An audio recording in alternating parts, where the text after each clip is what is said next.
Saatnya Anda dengar dan bicara di Pro 1 RRI Merauke, kanal informasi dan inspirasi.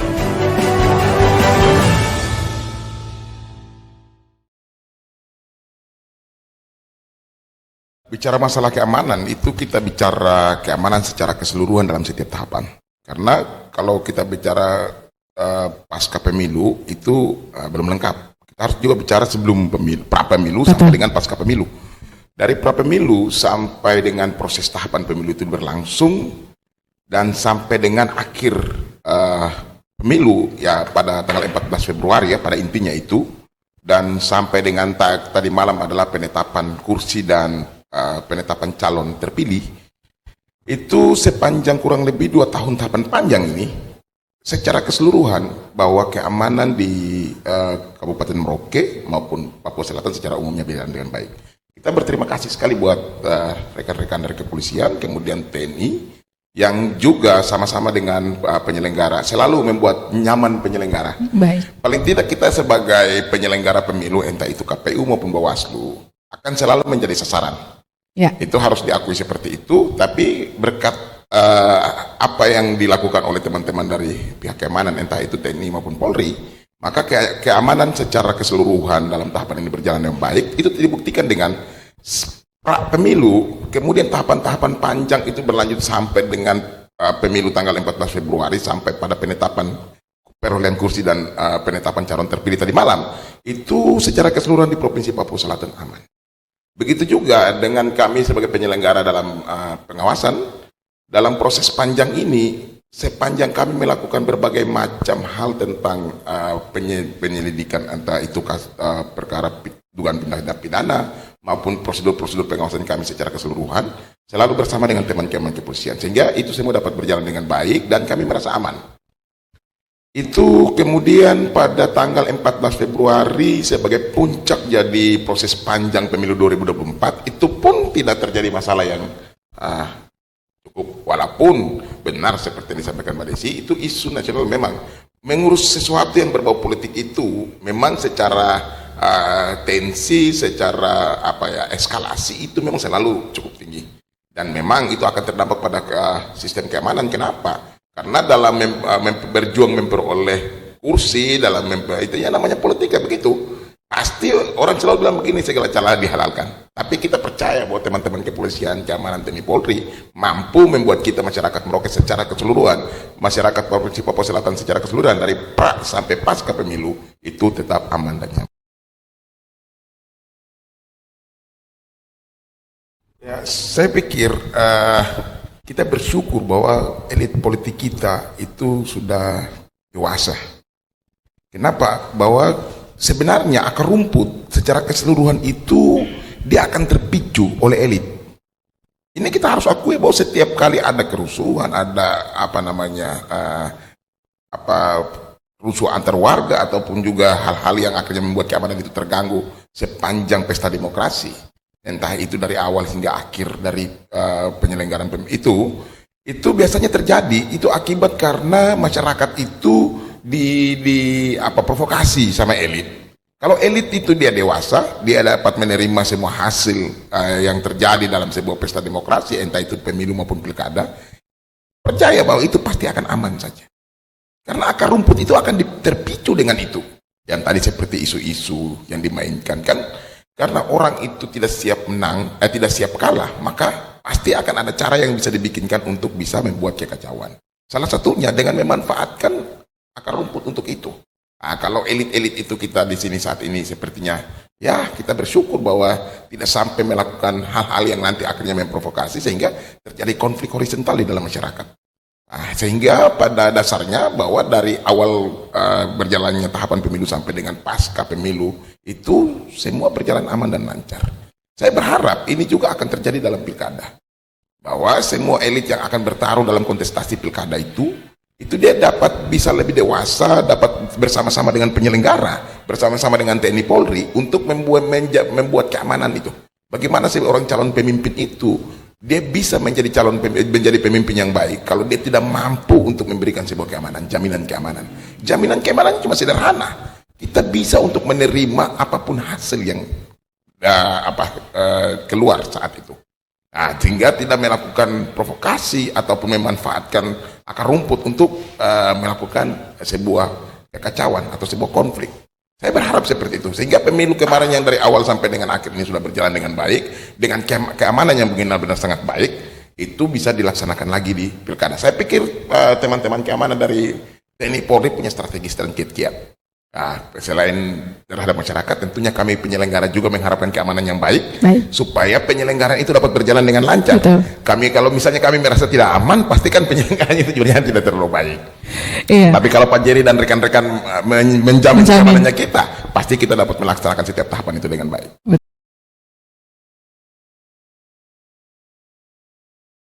Ini kita bicara pemilu 2024, maka pembandingnya adalah pemilu 2019. Artinya bahwa peserta pemilu di tahun 2019 dengan angka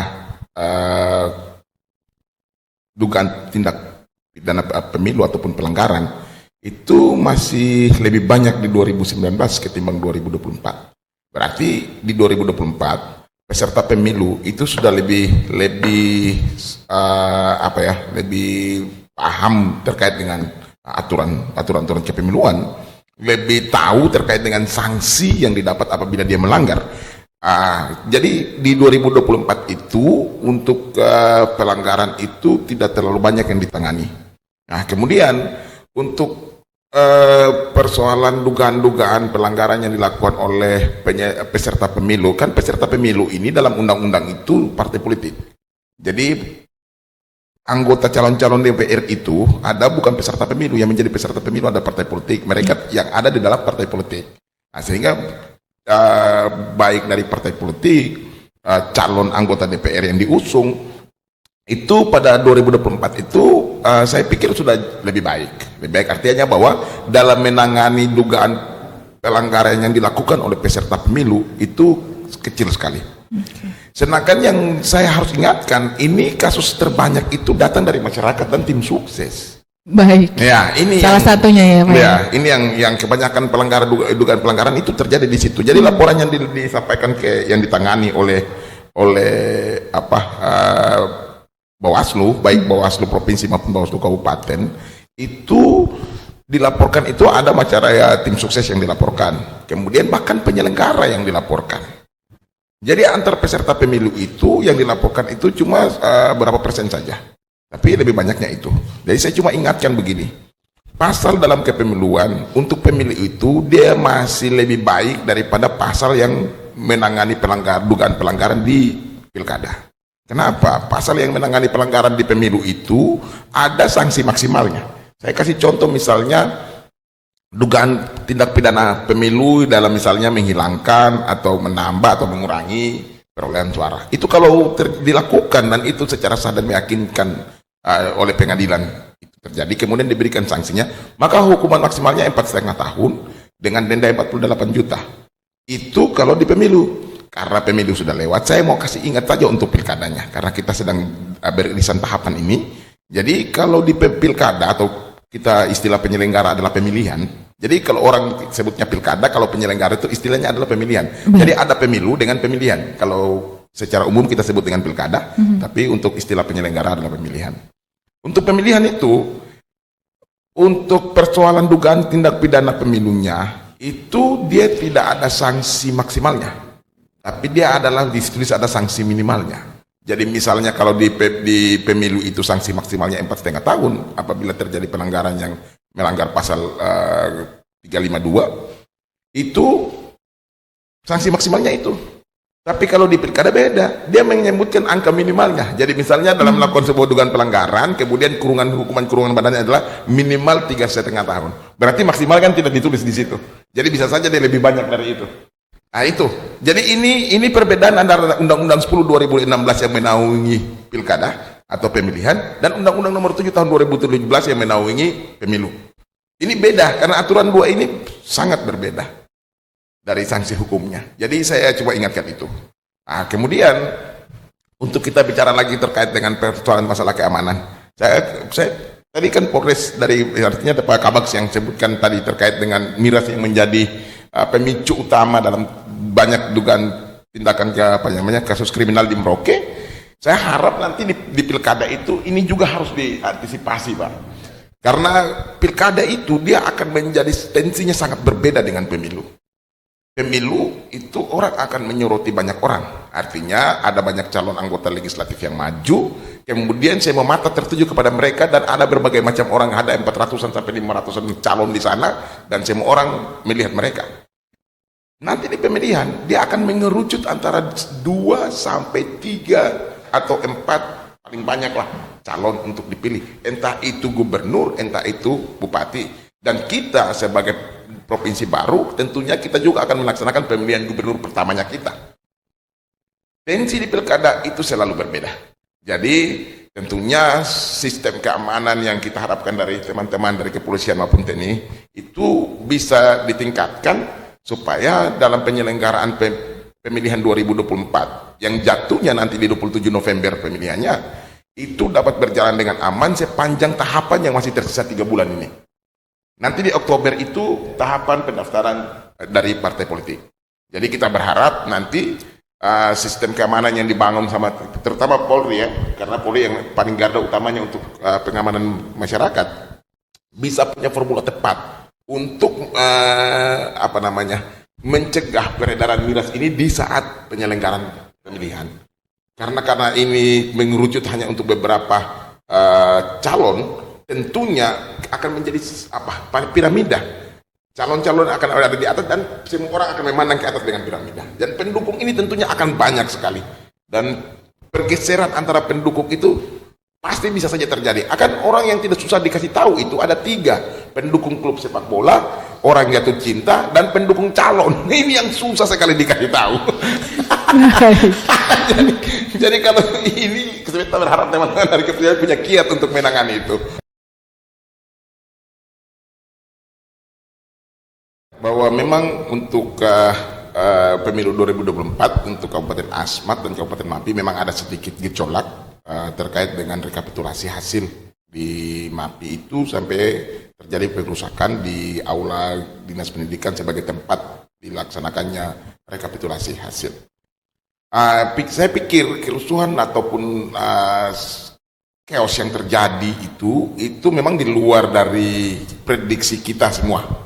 Artinya bahwa kan terjadilah namanya juga kerusuhan massa. Ya begitu.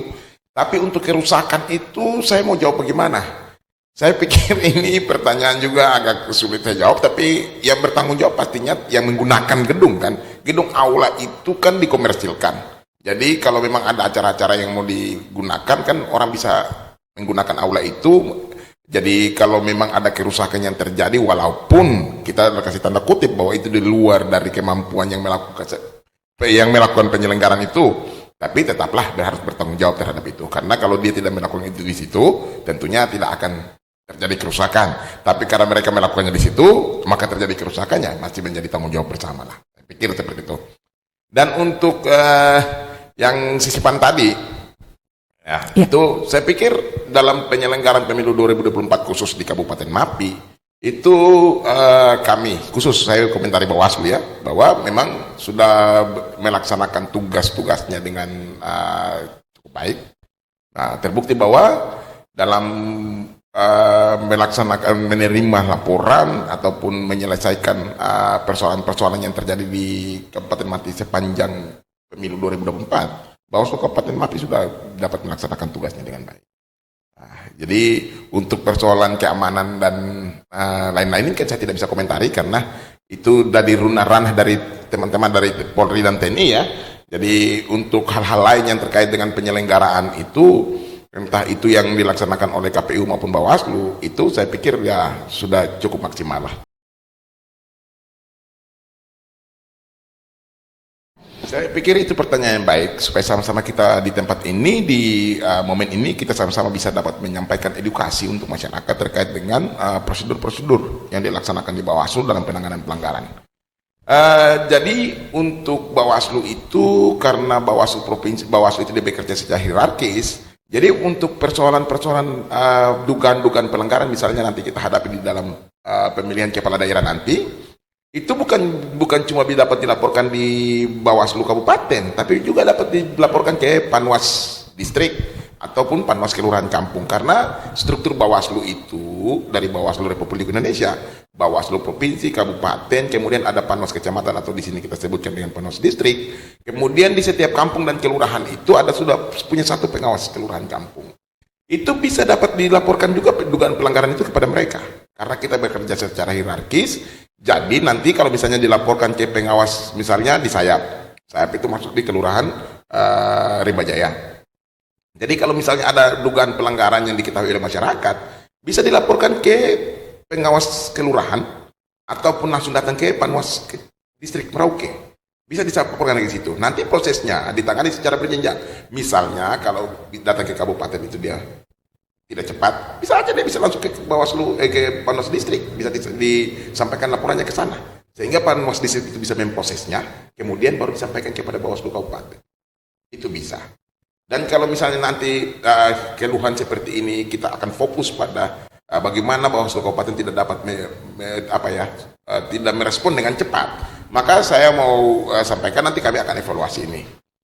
Saya pikir ini sudah pertanyaan yang kedua saat saya ikuti dialog di RRI. Yang pertama juga ada pertanyaan ini, dan kedua kemudian ada pertanyaan ini lagi. Ya, terima kasih banyak. Ini bahan evaluasi buat kami. Bawaslu Provinsi sebagai pimpinan dari Bawaslu Kabupaten, kami akan evaluasi ini agar tentunya dalam persiapan menghadapi pemilihan 2024 itu jangan sampai seperti ini. Yang pertama saya ucapkan terima kasih buat semua pihak, dari rekan-rekan dari TNI Polri dan kepada masyarakat yang secara keamanan mulai dari pra pemilu sampai dengan pasca pemilu itu semua dapat berjalan dengan lancar dan aman. Ini berkat kita semua.